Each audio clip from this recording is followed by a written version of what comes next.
Hi, my name is Andy Barron. I'm with the WPI Marketing and Communications team, and joining me now is WPI Bioinformatics Researcher and Director of the university's Bioinformatics and Computational Biology program, Dmitry Korkin. Welcome, Professor. Thanks, Andy. Glad to be here. So, Professor, you and your research team have been extremely busy over the past several months doing research connected to the novel coronavirus. Specifically, you've created and unveiled a 3D structural roadmap of the new coronavirus. For the alumni watching, what exactly is a 3D roadmap and why is it important? The 3D roadmap, or structural genomics map, is a resource that provides the community with the 3D structures of major viral proteins and their interactions with each other and with human proteins. So these 3D structures were created using bioinformatics and molecular modeling tools. And this is helpful because the structural genomics map of the coronavirus have been made available to the researchers and anyone worldwide. By that, I mean anyone can download our models, get any kind of information, and use it for research. And I know that you worked really hard to get your research initially on a life sciences website called bioRxiv. Why did you decide to do that?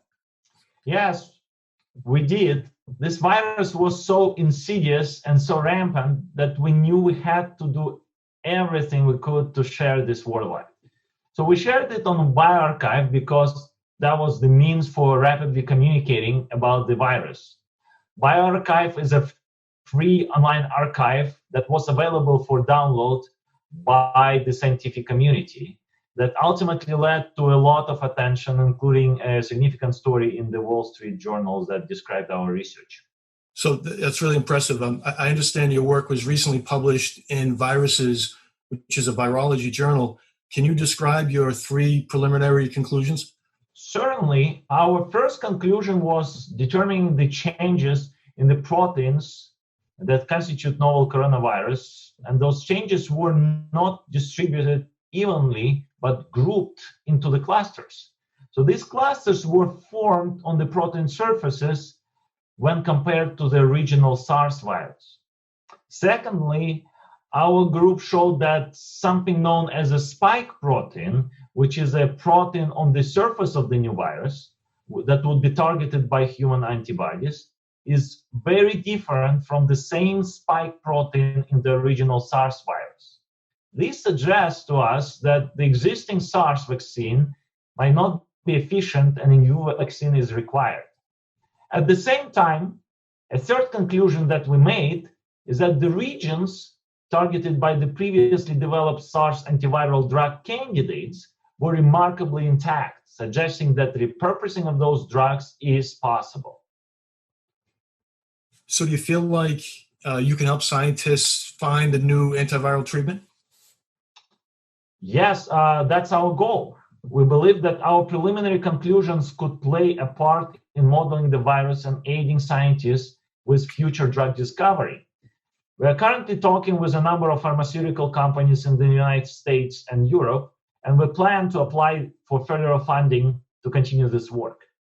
And speaking of funding, your work has been supported by federal agencies, right? That's right. Our work has been supported by 2 grants, a National Science Foundation grant focused on computational genomics.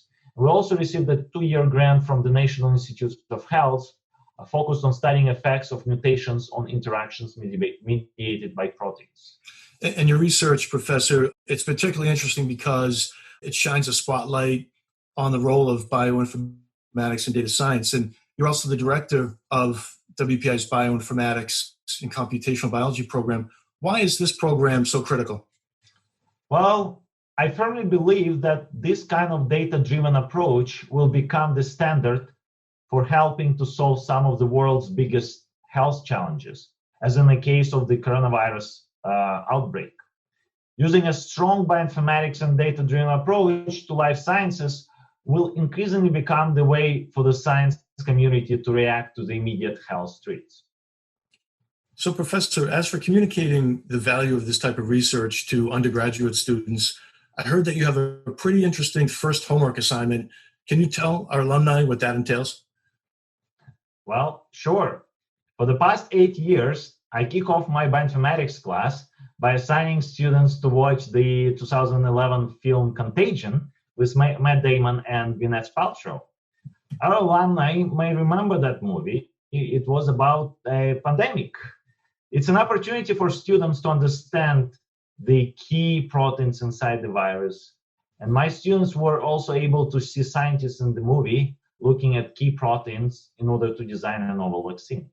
Wow, so that sounds strikingly similar to the work that you and your team are doing. For sure. Only I don't expect to be making Hollywood films anytime soon. Okay. But yes, that movie clearly is an opportunity for students to get a first-hand understanding of how the virus works. The reality is that virologists and bioinformaticians are at the forefront of studying this disease. So you see career opportunities for students in this field? Absolutely.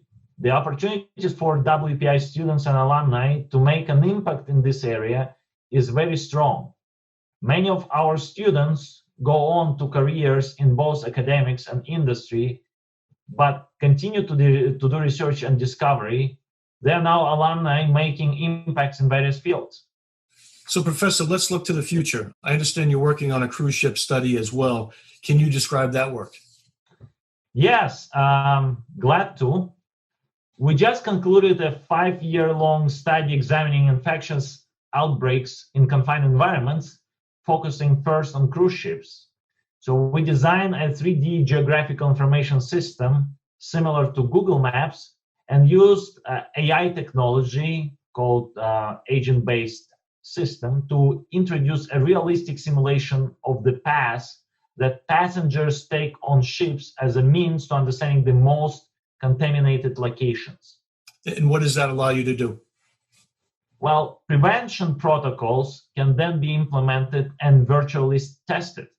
The simulations can also extend to outbreaks in other contained areas, such as schools, corporate offices, and grocery stores. So that's really interesting. We hope you keep us posted on that research.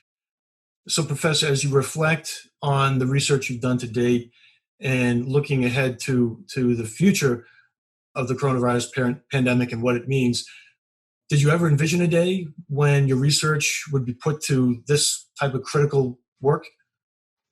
Well, I'd say that the real beauty of working as a bioinformatician, the opportunity to work with impressive graduate students researching areas of global significance is gratifying and a tremendous challenge. But the challenges also represent an opportunity to come together to research one of the most pressing issues of our time. So I'm really proud of the work our team has done. I'm also proud of the alumni who are watching this, who continue to do important things to fight this virus. No doubt there is more to do, but WPI has made an impact on this issue. And we'll keep doing research and everything we can during this pandemic and beyond. Dmitry Korkin, Professor of Computer Science at WPI. Thanks for spending some time and sharing your insights with WPI alumni. Sure, my pleasure.